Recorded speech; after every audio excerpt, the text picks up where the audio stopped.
I know you. You know me. I know that you know me, and you know that I know you. I don't know, but you know. You don't know, but I know.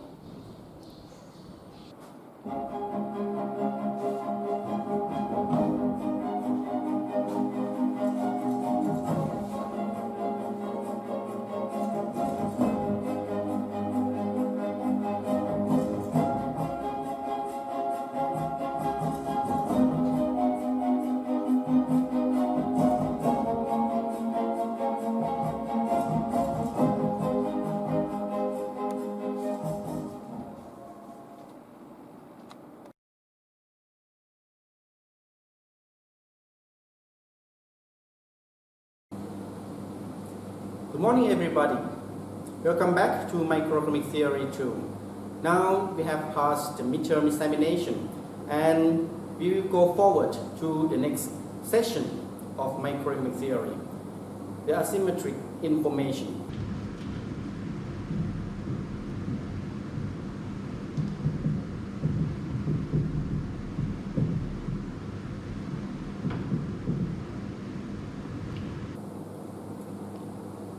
So far, we have studied microeconomic theory by the assumption of perfect information. It means that I know you, you know me, I know that you know me, and you know that I know you. So, you have heard about this in game theory. But what if, in the situation that I know but you don't know, or you know, but I don't know? We call this asymmetric information. In the analysis of asymmetric information, we have 4 dimensions. First, adverse selection. Second, signaling. Third, moral hazard. And fourth, principal-agent problem.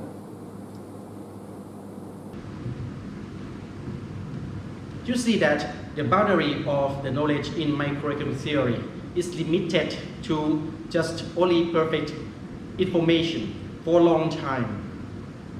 However, when economists discuss about the asymmetric information or imperfect knowledge, they have to rethink about the theories, because the cause and effect relationship between 2 agents will be changed and the results of the game will be enormously different. First of all, we will look at the adverse selection.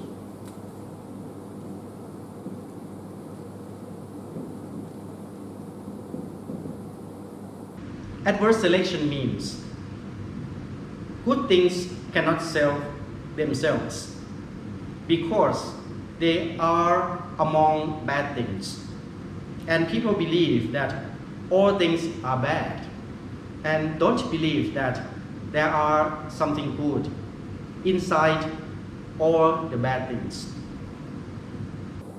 It means that the market of good things will disappear and people think that the whole market is for the bad things, the bad quality, and they cannot separate good from bad things.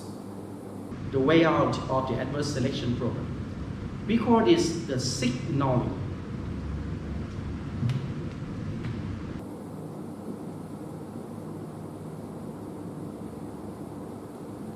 The signaling is that good quality of products signify themselves that they are good and separate themselves out of the bad quality of products. In this imperfect information world, you have to signify yourself. In reality, everything must signify itself to survive in this world. Otherwise, people cannot separate the good or bad from that thing,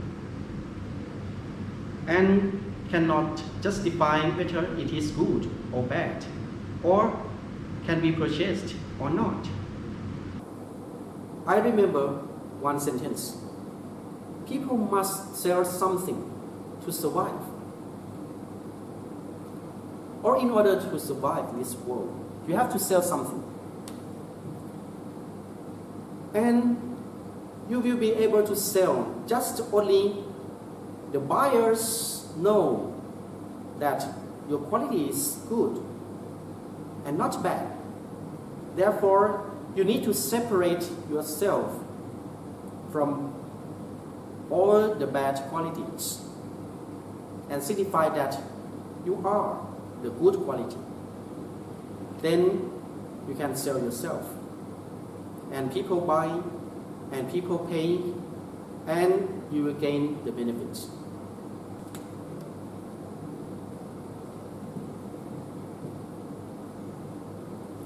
The moral hazard is that a very good person can be changed by some economic incentives. It means that some economic incentives change that very good person into bad. The employee may think it is worth to cheat if the benefit is very high. And don't cheat when the benefit is small. The economic incentives here is the net benefit of the benefits that employee may take minus the cost of committing crime. And this kind of economic incentives can change a very good person to be a very bad one.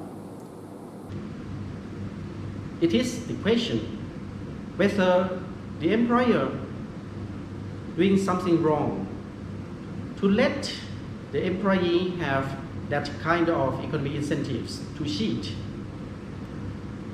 And it may not be because of the bad mind in the employee that leads he or she to cheat, but because of the economic incentives that the employer set up.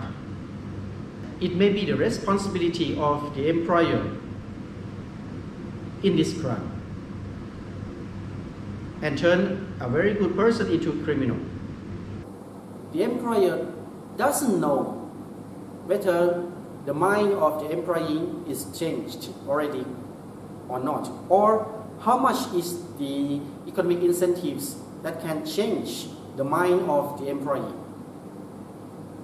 When the employee knows how much is the incentive that can change him or her because of the necessity that she or he needs the cash, microeconomic theory suggests the way out or the solution of the moral hazard. We call it the principal-agent problem.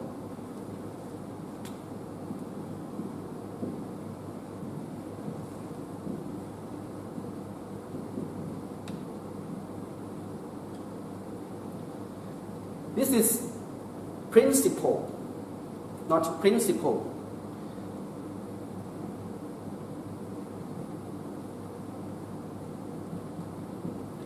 Principle with P-A-L. So it means that a boss or someone who is higher, an agent is the employee or someone who is lower or receive the order from the boss. So this is the relationship between the boss and the employee, the principal and the agent. In principal-agent problem, we study about how to design the incentives that prevent the employee not to cheat the boss or not to cheat the employer. Therefore, we have to think about the sharing of benefits. If the benefit sharing scheme is good enough, then there is no incentive for the employee to cheat. Why? Because the employee may compare between the net benefit, the benefits that he or she will get when he or she cheats, and the cost that he or she may lose.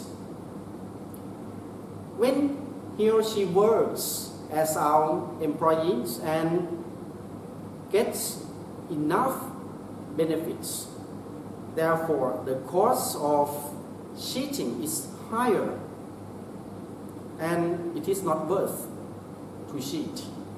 This is the principle of the principal agent program. The first variety of the benefit sharing scheme is the bonus.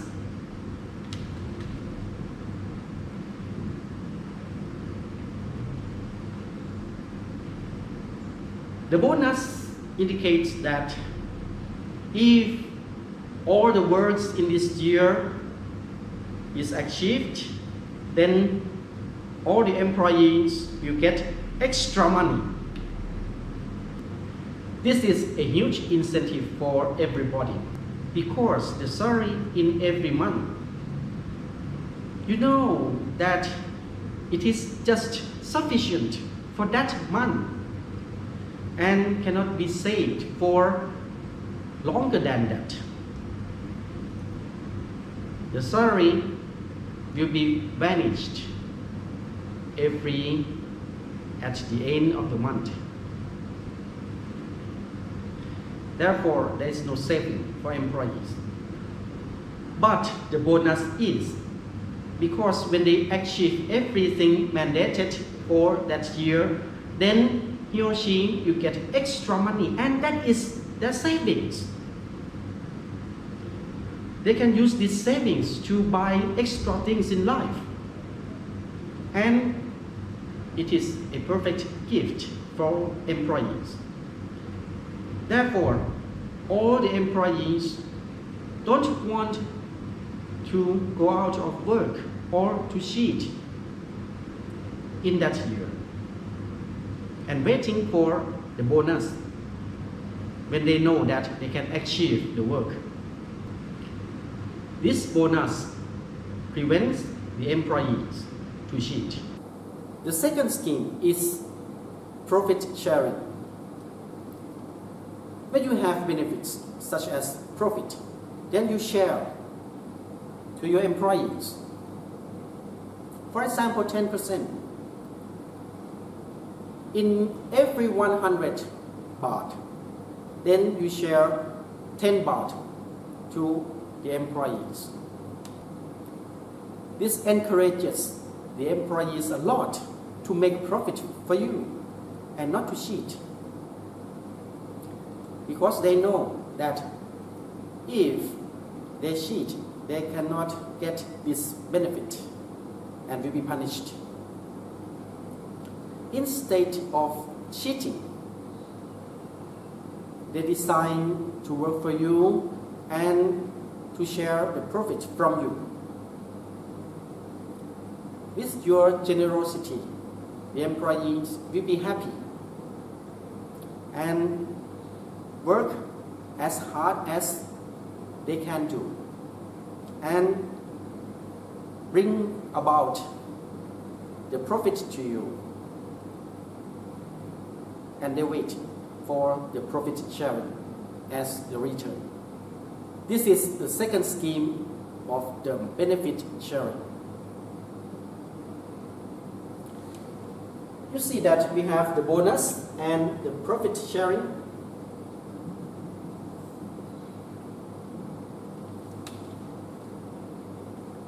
As the method to prevent the crime, to prevent the cheating from the employees. Therefore, to limit their moral hazard, to prevent the moral hazard to occur. Another example is the seat belt. When you drive a car, you may not know that when people get their seat belt, they drive faster than not wearing the seat belt. Why? Because they feel that they are safer. When they feel that they are safer, then they have the moral hazard and they do something wrong, driving faster without thinking of the punishment, without thinking of losing, without thinking of the accidents. So, what would be the solution to this seatbelt moral hazard problem? It is very interesting to find this solution. We have to create another economic incentives to suppress the feeling of safe driving. If you feel safe to drive faster, you will be punished. So the punishment would be enforced to you, the speed limit.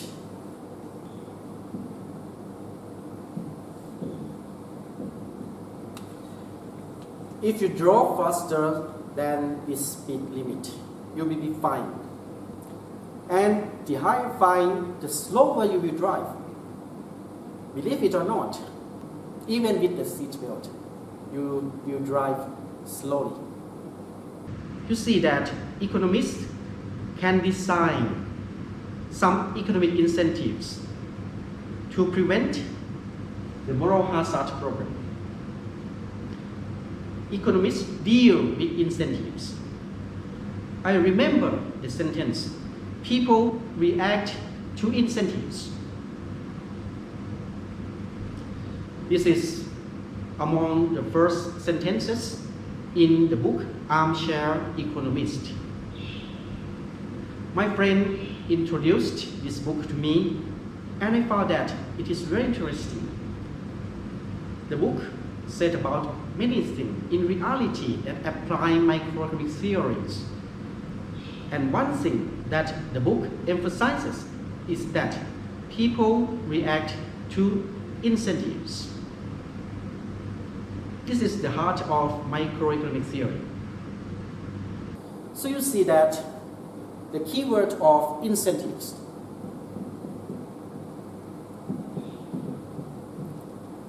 is at the heart of economics, and we have positive incentive.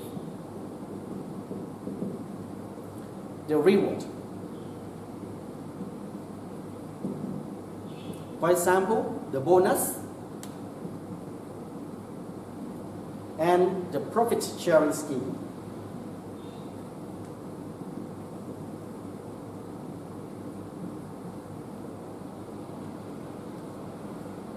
This is positive incentive. However, on another side, we have negative incentives. The punishment.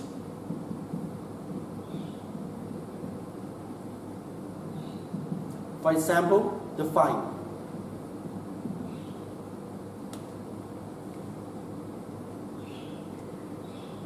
Or you can be sentenced to jail in some cases.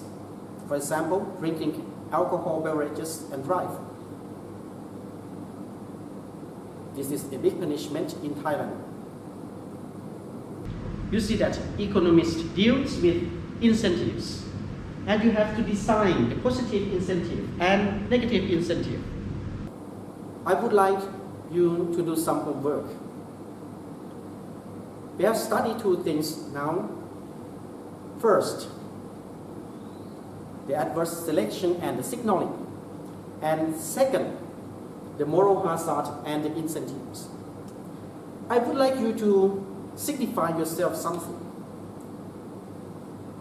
What is the best thing in you? And what would be the signaling that you signify to me or to other people that that is really the best thing in you? This is homework number one. And homework number two. Could you please design some incentives to make you study more, study harder, to achieve a good grade in my class, in Microeconomic Theory 2 this semester? What would be a perfect incentive for you for the studying hard and the achievement? I'm looking forward to hearing from you. Very interesting. And I will ask you in the class next week. So, see you again in the next class. Goodbye. 再见. สวัสดีครับ